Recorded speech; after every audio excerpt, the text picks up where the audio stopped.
Hi, I'm Jim Raffle. Welcome to this episode of the Jim and Shelby Show, All Things Print Podcast. I am joined, as one might expect, but based on the name of the podcast, by my partner in crime. Hi, I'm Shelby Sapusik. How are you today, Jim? I'm good. We're working Yeah, on the good. weekend, right? Oh, well, I work on the weekend a lot, I so know. it's not really. Yeah, well, we had the crowd strike thing seemed to have affected Zoom when we tried to record this, so we had to Yeah. fix the schedule. Yeah. Yeah, So I went to a couple stores over the weekend, and one of them, you walk in, or you about to walk in the door, and they had a sign that said, "We only have one register running, just FYI," because of the crowd strike thing. wow. So not everybody has finished cleaning up yet. No, that was today. That's So today. Okay. Is this like it a big box store or kind of a small local was store? PetSmart. Wow. Huh. Okay. You would think that they might have an IT team on top of it, but who Yeah. knows? It's a big, depending how dependent you are on this stuff, it's a big deal. And I guess the machines had to be physically reset. So in some cases you had to be there and know what you were doing. And I guess I get it. Did you Um, see that the Vegas sphere glitched too? no. That was funny. That would, yes, some of the things are funny. Some are potentially dangerous. Some are just a big pain in the butt. I felt bad for anybody traveling. Yeah. For those of you who don't know, I'm near the Milwaukee area, and obviously the Republican National Convention was here all last week, and this occurred on a Friday. The convention ended late night Thursday, so Friday morning, Right. all those people are trying to get out of town, and oh my gosh, it was a big news story here just because of that, because you had 50,000 people trying to get out, and between them, some were leaving from the Milwaukee airport and some from the Chicago airport, and obviously this impacted anyone flying, but it just became a bigger story here because of the implications with the convention that it just wrapped up. Yeah, I had about four people reach out to me on Friday to ask me if I was traveling or not. I was like, One of no, them, I'm home. So one of them being our coworker Jacob. that's true. That he was one of the four. He reached out to both of us. Yep. Mhm. But Anyway, luckily we were. so So this week we want to talk a little bit more about training. great. We're just gonna, we went on here a little longer than I thought we might, but we It's are okay. going to lead you into a interview we did in the last, 7 to 10 days with our friend Mike Mentone from 3M. He Mhm. brings us into 3M several times a year to do both color management professional fundamentals certification training, and then also most recently, like literally last week now. Last week I was at 3M doing their first G7 plus training session, which was it was good. It was interesting. It was a different way to train there than I've ever trained before. Uh, But our recording of our interview with Mike Mentone was not at 3M for either of those events because he traveled all the way to Rockaway, New Jersey mhm. to see us put on Confident Color, which we've been collaborating with Mamaki on. Right, and the whole concept of confident color, which we came up with pretty much on our own, and then Mamaki said, "Yeah, we like this," is to bring bring color management training down a level. Some of the courses that we're involved with and the things that we do for Printing Internet Alliance are at a little bit higher level. The color management professional program it's a certification program. So it's taught at a different level with a different expectation of knowledge retention. And so Confident Color has no certification associated with it. You do get a certificate of completion, but it's a 1 day program. A lot of it's what we like to refer to as 10,000 foot view of basic color theory, basic color management practices, and then some live demonstrations of building profiles, using rips, and doing spot color replacement, right? I mean, did I cover it pretty well, you think? Yeah, I think so. And so there's been some real interest in that kind of training. A, I think the 1 day aspect of it, and B, the just very focused. It's also very focused on inkjet, right? So we don't talk about conventional offset. We don't talk about other forms of printing. It's very focused on convention, or I'm sorry, on digital inkjet printing, whatever equipment you might be using. That's where the focus of that program is. So anyway, what we're going to do is we're going to step away and let the interview run, which was Shelby was gracious enough to be the one behind the phone camera. And so you'll get to see Mike and I do an interview. I think it's 5 or 6 minutes. I don't remember what. And then we will come back and we'll wrap up with any last minute thoughts. Anything you want to do to lead in, or should we Oh, just? no, let's take a listen. All right, Jake, run it. All right, we are here at Mumaki's Rockaway, New Jersey facility. We just completed a Confident Color training session, which Mike Mentone from 3M attended. Thank you for coming. Yeah, thanks for having me. Yeah, and so I thought maybe we could talk a little bit about in-person training, because I think I've been doing in-person training with you in one way or another since 2018. Oh So my 6 God. years now. Yeah. I think I was with Ray Weiss that time. Yes. Yes. Yeah. Okay. Back Okay. with SGIA. Yep. Oh my God, those were the classes where we brought all the computers. Had all the instruments, everything. You're shipping a couple of containers. Oh yeah.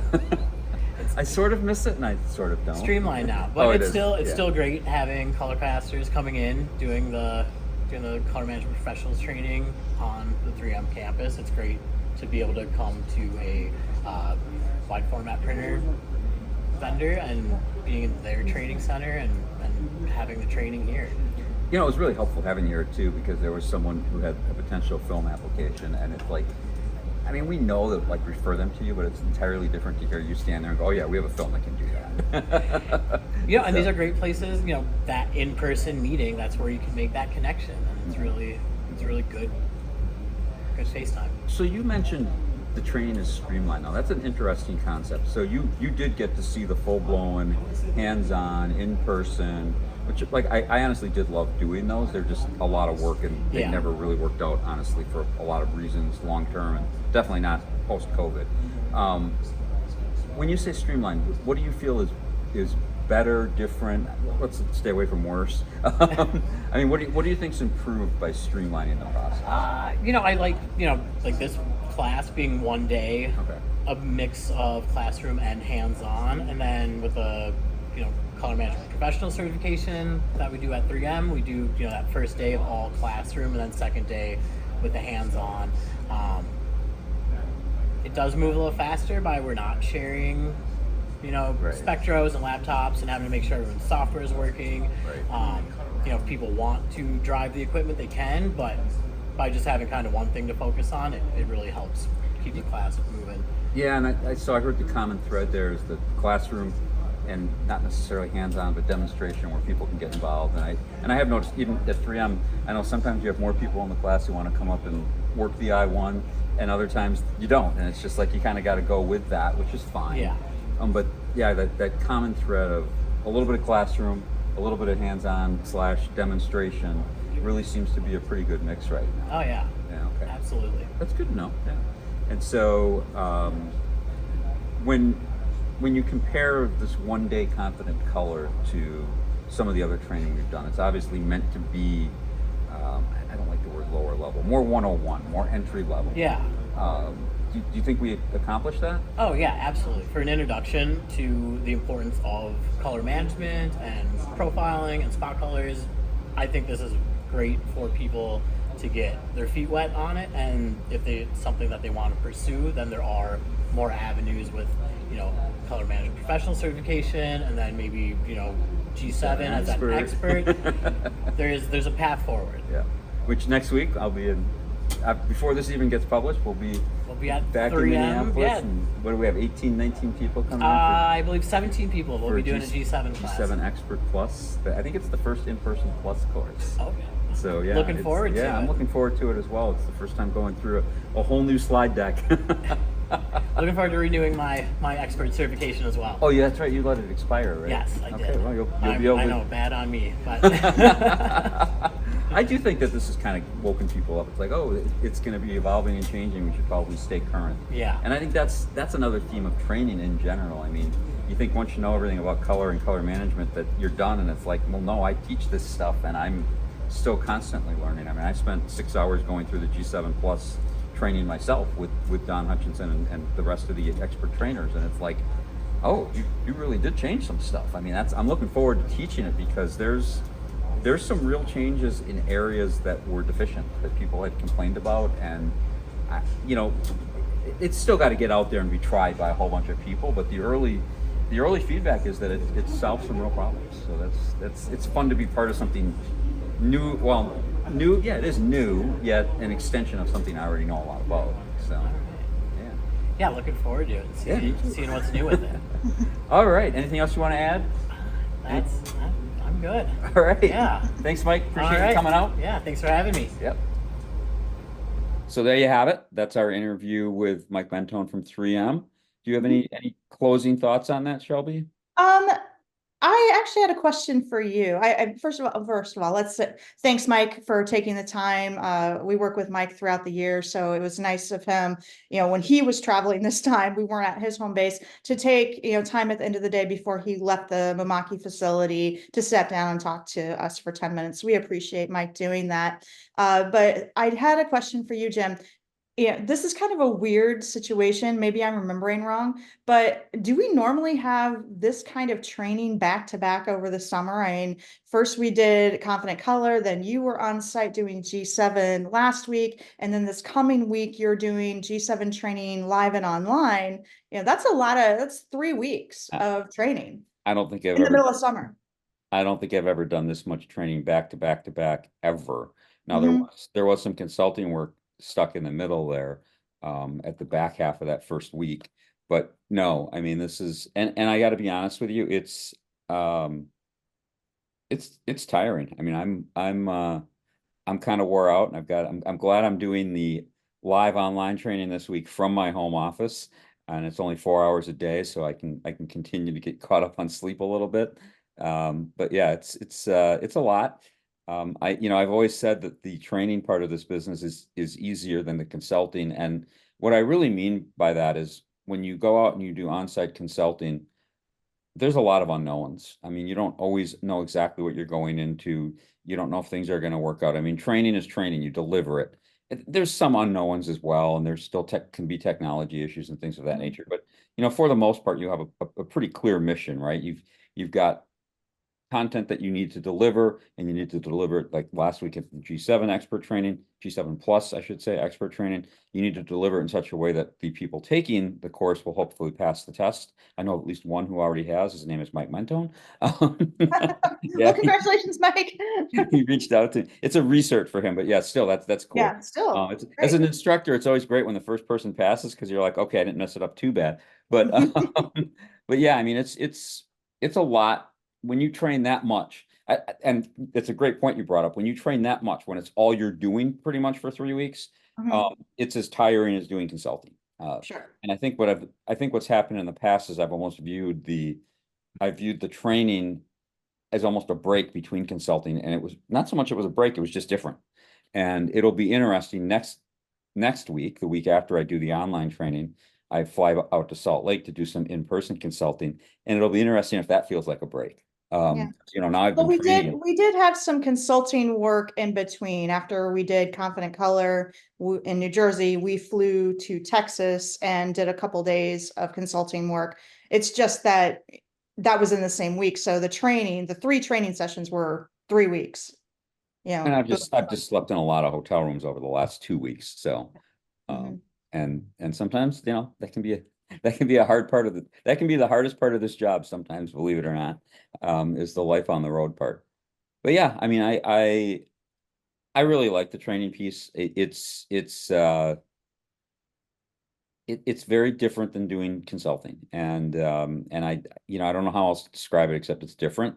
I like the fact that we do both because it does what I'm realizing now more than ever is that it breaks up anything before anything becomes monotonous and something I don't really want to do anymore. There's a break, and sometimes it's just an open week, but sometimes it's going from consulting to training, and sometimes now it's going from training back to consulting. So it's all the same at the end of the day. It's all work, right? And I think we have 2 different kinds of training because we certainly are trainers of material that is provided to us. For instance, everything in iLearning Plus, not everything, but some of the things we've done for iLearning Plus wide format essentials and color management fundamentals. And then of course, what you were talking about, G7, but then with Confident Color, that's our own material. And we can take that and tailor it to a company who hires us to come in and talk to their employees or their clients. And it's not, I don't want to say as rigid, but we have more flexibility to say, hey, we can work with your printers and with your rip and with your kind of printing if we want to go that route with training, which I think is kind of unique.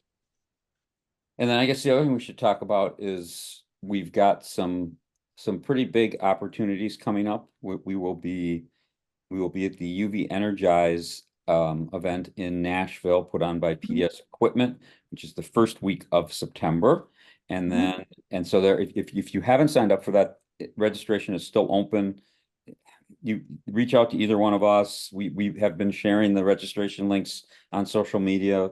Maybe we'll throw it in our next email, whatever. It's a very, very interesting event. If you're doing any flatbed UV printing, any type of UV printing, it's a great event. And I think it's $25 to register for the event for all 3 days, total cost, which is, I don't think you're going to find a better deal in the industry.